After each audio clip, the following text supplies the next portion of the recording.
It was all part of a study to see how emotion spreads on social media. CBS 2's Catherine Brown. In 2014, inside the headquarters of Facebook, a quiet experiment was conducted. Nearly 700,000 users had their news feeds subtly altered. Some were shown slightly more positive content. Others were shown slightly more negative content. The users were not informed. There was no warning. The purpose was simple: to test whether emotions could be influenced just by changing what people saw online. The results were clear.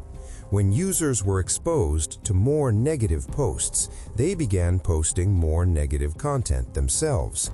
When they were shown more positive posts, their tone shifted positively. A subtle adjustment in information created a measurable shift in emotion. Most of them never realized it was happening, but their behavior changed, and that was enough.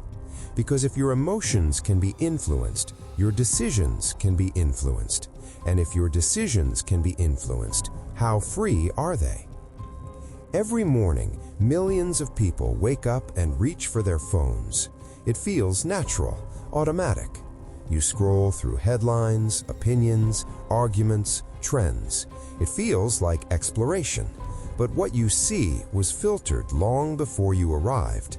Algorithms sort through millions of possible pieces of content and rank them according to one primary goal: engagement. Not accuracy, not balance, engagement. Because in the modern economy, attention is currency. The longer you stay, the more data you generate.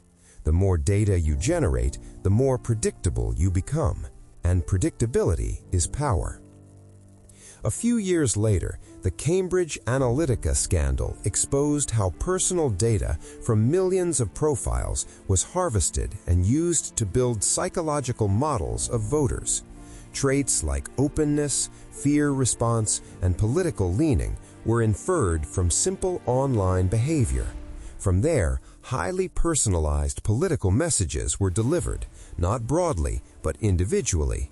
Two people in the same city could see completely different narratives about the same issue, both believing they had reached their conclusions independently, but the information they received had been carefully selected to influence their thinking. This wasn't a theory, it was documented strategy. Over time, something subtle happens. Your feed becomes familiar. It reflects your preferences, your reactions, your emotional triggers. You see more of what you agree with and less of what challenges you. The world begins to feel clearer, but smaller, not because reality has simplified, but because your window into it has narrowed.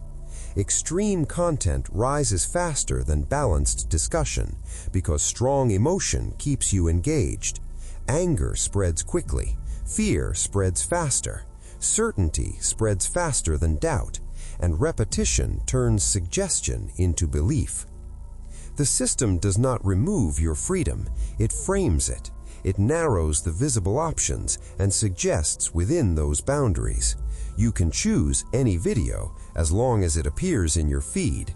You can form any opinion as long as the information reaching you has already been filtered. The illusion is not that you have no choices. The illusion is that all available choices were neutral. They weren't. They were ranked, filtered, and optimized to keep you engaged. You search for a product once, and it follows you across platforms for weeks. You pause on a topic, and your feed adjusts. You react emotionally, and the system learns. Small nudges repeated daily shape patterns. Over time, the suggested path becomes the default path, and the default path begins to feel like your own decision. Real choice is slower. It requires stepping outside recommendations, reading perspectives that were not pushed toward you, sitting with ideas that feel uncomfortable, thinking without immediate validation. Most people don't do that because convenience is easier, and ease feels like freedom. But freedom without awareness is simply guided behavior. The platforms are not designed to deceive you personally.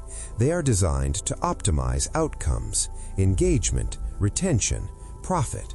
And in that optimization process, your reality is shaped in subtle ways.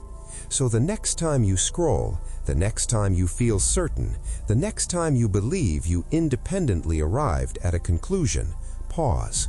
Consider how the information reached you. Consider how it was selected, and ask yourself one question. If this choice was predicted, was it ever truly yours?